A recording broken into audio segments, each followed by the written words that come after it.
헌법재판소에서요, 형제자매, 패륜 가족에게 무조건 유산 상속을 해주는 그런 현행법을 위헌이라고 하면서 또는 뭐 헌법 불합치라고 하면서요, 제동을 걸었다라는 최근 뉴스입니다. 바로 며칠 전이었어요. 엊그저께였는데요. 저 굉장히 관심을 갖고 봤던 뉴스였습니다. 뭐냐면요, 유류분 제도라는 게 있어요. 한국에는요. 한국에서 보고 계신 분들 너무 당연히 알고 계신 내용인데, 이건 내용은 내가 간단히는 이거죠. 내가 설사 유언을 남기더라도 그렇게 안 된다는 거예요. 내가 유언으로 나 저 사람한테 다 줄 거야 라고 해도 그게 법적으로 내 가족들한테 반드시 내 재산을 상속해야 된다라는 그런 규정이 있었다라는 거죠. 이게 미국 입장에서 보면 굉장히 의아하거든요. 그렇지만 한국에는 예전부터 있었던 거예요. 그리고 또 하나는 역사적 배경을 좀 따져보면요, 그래 뭐 그럴 수 있겠구나 라는 그런 부분도 있어요. 그러나 이제 한국에서도 이 시대가 바뀌다 보니 법도 그 시대상을 반영해야 되는 거니까 법이 바뀌는 것 아닌가라고 보여집니다. 아무튼 굉장히 큰 법의 변화가 이제 시작됐다라고 볼 수 있는 건데요. 뭐 저도 이제 미국에 있지만 한국의 고객들도 많이 있고요. 미국에 계신 그 중에서도 한국 자산의 상속과 관련해서 뭐 여러 가지로 관심을 갖다 보니까 저도 지켜보던 사안이었었는데요. 뭐 그래서 이제 사실 뭐 다음 주 앞서 한국에 가서도 관련해서 프랙티스하는 그런 변호사 분들하고도 인터뷰를 할 예정이긴 합니다만, 오늘은 제가 이해한 내용에 대한 전달입니다. 한번 보시죠. 그래서요, 현행 한국의 민법은요, 숨진 분, 피상속인이죠, 돌아가신 분이 누군가에게 재산을 물려주고 싶지 않더라도요, 일단 자녀와 배우자 그리고 부모, 형제, 자매가요, 최소한의 몫을 무조건 가져갈 수 있도록 보장하고 있는 건데요, 이걸 유류분이라고 한다는 거죠. 민법에 규정되어 있다는 거예요. 그래서 이 내용이 정말 아직까지도 이게 맞는 거냐라고 해서 2010년 그리고 13년에 헌법재판소의 심판에 올랐지만 당시에는 모든 게 다 합헌이었다라고 결정이 됐었고요. 그러다가 이제 11년 만이죠. 지난 2013년보다에 이제 기존 판단을 뒤집고 해당 조항들이요, 여러 가지가 있습니다. 좀 이따 볼 거예요. 근데 이게 위헌 또는 헌법 불합치다라고 바뀌었다는 거죠. 그래서 뭐 가족관계의 변화라는 것들, 뭐 이런 사회상을 이제는 반영해야 된다라는 그런 얘기인 거죠.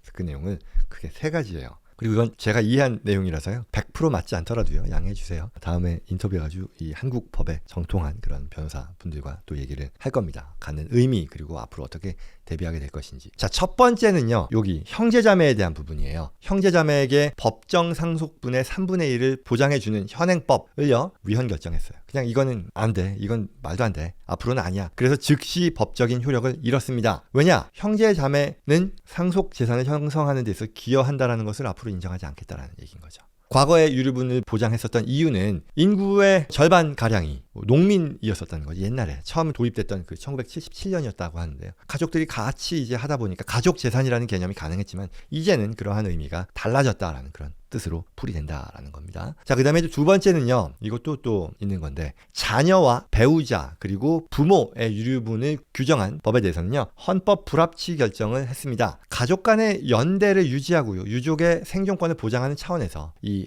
헌법적인 정당성이라는 것은 인정하나, 그러나 뭐 예컨대 폐륜적인 상속인들에게까지 재산을 나눠줄 필요는 없다라고 보는 거죠. 예컨대 돌아가신 분을 장기간 유기하거나 아니면 정신적, 신체적으로 학대하는 등과 같은 어떤 폐륜적인 행동을 한 상속인에게 남은 자녀들 또는 뭐 가족이겠죠, 에게 그들에게까지 유류분을 인정하는 것은 일반 국민의 법 감정 그리고 상식에 반한다라고 한 거죠. 그래서 헌법 불합치라는 거죠. 헌법 불합치라는 것은 뭐 위헌이 아니라 이에 합당한 수준으로 법을 개정해라라는 그런 얘기입니다. 그래서 그렇게 2025년 말까지요, 이 해당 법을 개정하라라는 그런 얘기인 거죠. 그래서 이게 대표적인 게 뭐가 있었냐면요, 연예인이었었죠. 구하라 씨 자살했었죠. 그래서 친모가 있었는데요, 그때까지 뭐 가출해서 수십 년간 연락도 두절되었던 친모였는데 이 유류분 제도 때문에 유산의 40%를 상속받았었다라는 거죠. 최근에도 그런 것들이 여러 뉴스로 나오긴 합니다. 그래서 이런 것들이 영향을 미친 것으로 보인다는 건데요, 통과가 안 된 상태에서 구하라 법이라고 하는 게 나오기도 했었는데 통과가 안 된 상태에서 상황이었는데 헌재가 이 법에 힘을 실어준 상황이다라는, 그렇게 해석을 한다라는 거죠.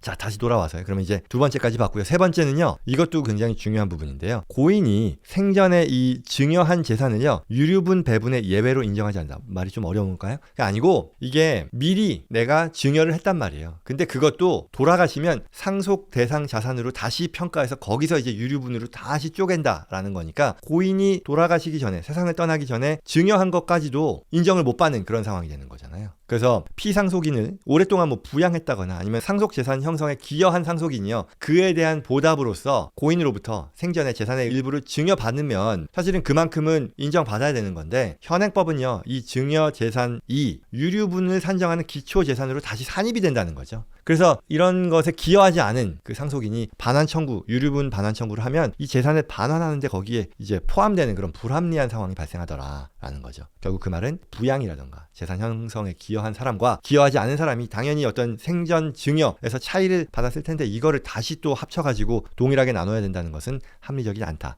역시 이것도 헌법 불합치. 그래서 이 법에 맞게, 헌법에 맞게, 헌법 정신에 맞게 법을 바꿔라, 법을 개정해라 라는 그런 얘기가 된 거죠. 이게 굉장히 큰 뉴스예요. 한국에서도 미국에서도 한국의 재산에 대해 상속을 받기를 기대하는 그런 분들이 이 유류분으로 인해 혜택을 보건 아니면 그 반대로서 불이익을 본다라고 하는 분들이 많이 있었거든요. 어쨌거나 이게 한국 같은 이제 선진국의 입장에서 이게 계속 있는 게 맞나라는 그런 궁금증은 있었거든요. 그래서 궁금한 것이 뭐 한국은 이렇게 바뀌기 시작한다는 것이고 미국은 어떤가 좀 간단히 한번 살펴보려고 합니다. 첫 번째는요. 유언장이 있으면 어떻게 되느냐. 유언장은요. 앞서 잠깐 말씀드린 것처럼요. 여하한 경우에는요. 인정받습니다. 미국에도 뭐 유류분이라고 하는 건 없습니다만 뭐 그래도 그러한 성격을 차용한 내용이 해석이 아예 없지는 않습니다만 기본적으로는 여하한 경우에는 이 유언장을 인정받게 됩니다. 그래서 원하는 대로 분배할 수 있게 된다라는 그런 권리가 있는 것이고 매우 크다라는 거죠. 여하한 경우라고 갖고 이제 조금의 이런 유류분 성격이 있다라고 하는 것은요. 몇몇 주에서요. 뭐 최소한의 어떤 가족 보호를 위해서 보장한다라는 거죠. 뭐 배우자를 위해서 배우자가 최소한의 재산을 상속받을 수 있는 권리를 준다거나 뭐 이건 이제 뭐 가족 보호법 또 배우자 유류분이라고 불리기도 하는 거죠. 그리고 또 배우자뿐만 아니라 예를 들어 뭐 미성년 자녀에 대해서 또 혜택을 줄 수도 있어요. 뭐 예컨대 경제적인 지원이 필요한 거잖아요. 그래서 생활비 지원 요청이 가능하다라는 거죠.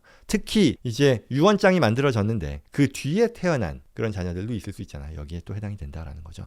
또는 뭐 장애를 가진 자녀들에 대해서는 특별히 이 유언과 반하는 것이라 하더라도 프로베이트 단계에서 어느 정도 클레임할 수 있다라는 것이고요. 뭐 이런 것들이 있겠고요. 유언장이 만약에 없으면 이건 이제 intestate succession이라고 하는데요. 오늘 이걸 다 설명을 할 생각은 없었고 민법상 이제 무유언 사망자에 대한 상속 규정, 상속 방식이 있다 정도. 인테스테이 이게 유언장이 없이 돌아가신 분들에게는 민법상 어떤 식으로 주어진다라는 그런 게 미국 법에는 있다라는 걸 보여드리는 거예요. 이게 다음 장의 내용인데요. 이게 돌아가신 분이 결혼했느냐 안 했으면 뭐 부모 형제들에게 간다. 했으면 그리고 이 부동산 부부간에 만들어진 그 자산이 커뮤니티 프로퍼티냐 세퍼리 프로퍼티냐에 따라 나뉘어서 그러면 뭐 커뮤니티 프로퍼티였으면 어떻게 가고 세퍼리 프로퍼티였을 때는 또 그 배우자가 자녀가 있을 경우에 한 명 이상이었을 경우에 또는 뭐 배우자가 가진 자녀가 뭐 미리 세상을 떠났을 경우에 뭐 이런저런 것들로 나뉜다. 그리고 결국 그 말은 유언이 없을 경우에는 이러한 민법상의 규정에 따라 순차적으로 결정된다라는 것이 미국의 법이라는 것을 알려드리려고 했던 것이고요. 그리고 여기서 중요한 게 사실은 이 유언장이 없을 때 방금 말씀드린 이 여기서 나온 이러한 방식이 아닌 다른 방식으로 여전히 상속될 수 있는 경우를 우리가 몇 가지 찾아볼 수 있는데요. 그 얘기를 하려는 거예요.